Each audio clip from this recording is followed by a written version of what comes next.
Happy Thursday. Keith Tebow with you today. Pleased to be joined, as we are every Thursday, by the mayor of the city of Fall River, Mayor Paul Coogan. Mayor, how are you today? I'm doing well, Keith. How about you? I am doing well as well. Let's talk, get an update in terms of the COVID vaccine and the distribution. When we had talked last week, you were mentioning that you were looking at the Liberal Club in the far south end of Fall River as being a site. That looks like that's going to come to fruition. And any other updates in terms of any other locations within the city that will be available soon? We got a number of irons in fire. We're going to get the Liberal Club going. I think you'll see that actively vaccinating people by next Monday or Tuesday. They may do a little bit more work up there this finish this week up. We also have an arrangement going with Health First that's going to target our 75 and over that reside in the Fall River Housing Authority. We're just trying to finalize a location for that. I believe we have a designated amount of vaccines to cover everybody.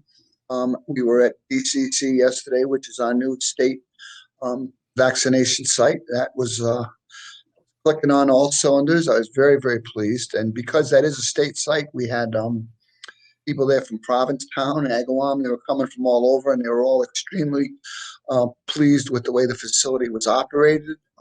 EMS and Tess and the Department of Health, along with staff at BCC, really had a top flight operation going there. And it's so funny because you come out of the vaccination section and right down the parking lot is the testing center. So BCC's kind of become like COVID Central for Fall River for the next few weeks or months, whatever it ends up being. I know you had also mentioned in terms of finding some other sites potentially in the city, like the Flint location. What's the process of expanding? I got a call from a friend of mine that's active in our Lady Light Band Club, and they had offered their facility also, which is a beautiful facility.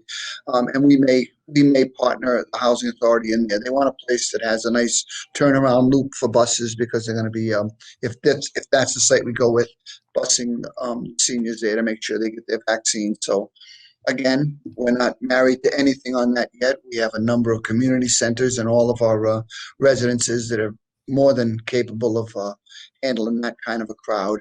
So we'll play it by ear and decide which way to go when everything shakes out. But that's very actively being handled right now. And I do want people to understand one thing. If you go to the state site today, the call site is being upgraded so that people will get a call back.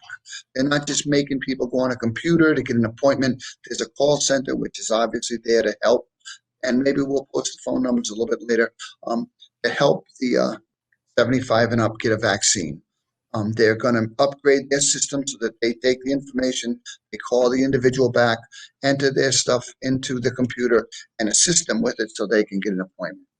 We also still have our two pharmacies, Walgreens and CVS going on all cylinders at the same time, and Charlton Hospital's vaccinating people in-house because my wife's going there tonight for her second shot.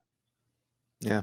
So in terms of, you talk about the call center, is the city going to supplement that at all, or just going to be pushing people to, go through that state call center that will be initiated to sort of, coordinate all of this? Because it can get very confusing for people where they go, right? Yeah, it's very confusing right now. I think that the simplification of the call center for the state is the way to go. I've looked at what Lawrence is doing, and they're trying to do it in-house themselves, but what they're doing is almost taking names and numbers, because with the shortage of vaccines out there, we were only getting 400 this week, and then they ended up giving us supplemented us with another 300, which allowed us to open today, or we would not even be open today.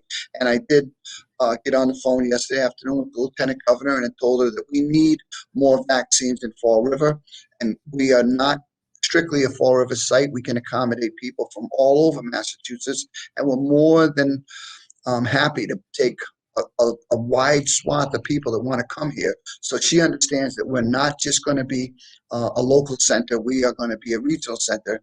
There's also a proposal to put another regional center between Fall River and New Bedford, which could be opening up a little bit towards the end of the month. I think they're trying to gauge that so there's more vaccines available. But right now, Fall River is ready to step up and take care of its residents and anyone in the state that needs a vaccine. And I know we talked about this last week. People just need to remain patient.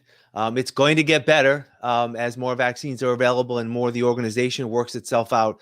So people just need to remain patient, I guess, is the way to go, right? And again, that is obviously the best advice we can give them. I wish that they sent me 5 or 10,000 vaccines today.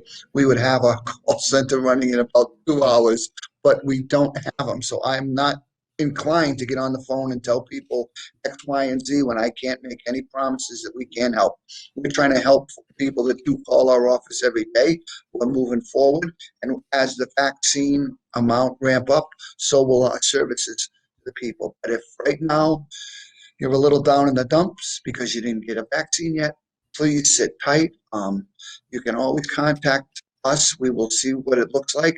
But at the same time, patience is going to be the key word as we head down the stretch. Once next week opens up with the Liberal Club, I think they're going to take another good chunk of people and vaccinate them in the South End, and we got to get moving.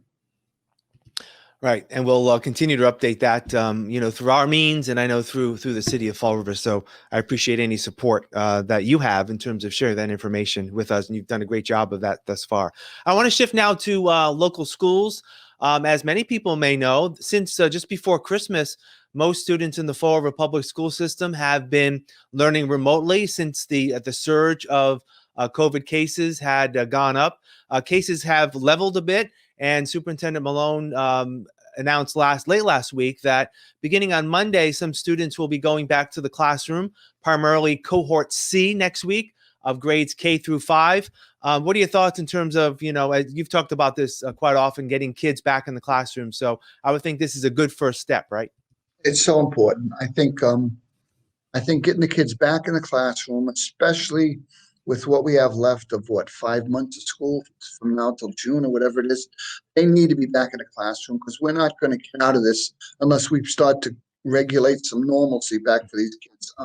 K to 5, I've been in a couple of schools this week, St. Michael's and Spirit of Santo, talking to them about our poster contest and just paying a visit, and they're back in school. And I'm not comparing public schools to Catholic schools, to charter schools, to any schools. I am a firm believer that at some point kids got to get back in school and find a rhythm and a manner to education. Education works best when it's on some kind of a schedule that people can regulate themselves to and know what they're going to learn on what day. When you are in, you're out, you're in, you're out, it's very, very difficult. It's difficult for teachers, it's difficult for students. And we all grew up in a structured educational model that's worked for a long time. It's tinkered with all the time. It's adjusted length of periods. What's instruction like? That's okay. But staying home or working on a computer for a kid in the second grade or the first grade is extremely testing. And I hear that all the time from parents. And that's why our elementary school teachers do such a great job with those kids. They're able to interact with them and make them feel like they're in their second home. Yeah. So again, the cohort C will be going back next week. Then the following week is actually the winter break. So there'll be a week in between, and then cohort D goes back the week of the 22nd, and then the week of March 1st, back to cohort C, but an expanded group, K through 8. So there's a lot of information. And if you're a public school parent, you've already received the information from the public schools and can call the local public schools to get updated information. I also want to shift gears now in terms of tax revenue. Your office announced last week that excise tax bills are going to be going out the end of this week and are due in March. And you reminded residents last week, Mayor, of the opportunity to pay their tax bills by a number of different means, considering that right now Government Center is still only open by appointment only. So there's a lot of options for people. Right, there is a lot of options, and people have to be confident that they can use their local Bay Coast Bank branch. You go in if you're comfortable, which many Fall River residents are. If I have a $200 bill and I bring in my $200, I'm going to get a stamped receipt. That money's coming directly to Fall River. You can go in there or go to their drive-through, whatever's open at that time, and take care of your business there. You can mail it. You can put it in no cash, obviously, in our drop box, but you can put a check in the drop box outside. And we're just trying to limit the traffic in the building. And I know most residents in Fall River, when they're on their way downtown or to Government Center, they're going to pass at Bay Coast Bank. And some people are reluctant, but please don't be. Go there, you'll get a stamp receipt. They take care of our finances, and they'll be glad to help you as best you can. And it also keeps you in your car if that's what you're more comfortable with instead of going in a building. So use a Bay Coast Bank. You can mail a check. You can call downstairs. Collector's office will be glad to help you. But yeah, or use a Dropbox. We'll do whatever we can to help you. But you know, they're not trying to pile everybody into the building because that's the traditional way of doing it for people. People are comfortable with that, but at the same time, there are some options available. So let me ask you in conjunction with that, now that it looks like the COVID numbers are going in the right direction in terms of number of new cases, any thoughts on when you may consider reopening Government Center again, or is that still a ways away? I don't think it's a ways away. We have to keep an eye on these numbers, though, because, you know, we went we went up in the spring, and then we were down all summer, and things were flying, and then we went up again. And I really believe that this infection is cycling on its own clock, and we have to be careful. People still have to remember to wear a mask, keep social distancing. I'm alone in my office right now, so I don't have a mask on, but that's what you have to do. You've got to make sure that you still use all those prevention methods that will help you and will help reduce the spread of this. It's just stay on top of it till the end. As I said, I wish everybody was vaccinated right now, but they're not, so we're going to peck our way along till we get to the other side of this. All right. All right, Mayor Paul Coogan, as always, thank you. We'll talk again next week. Have a great weekend. Okay, thanks, Keith. All right. And thank you for watching here on FRC Media. I'm Keith Tebow. Have a great rest of your day.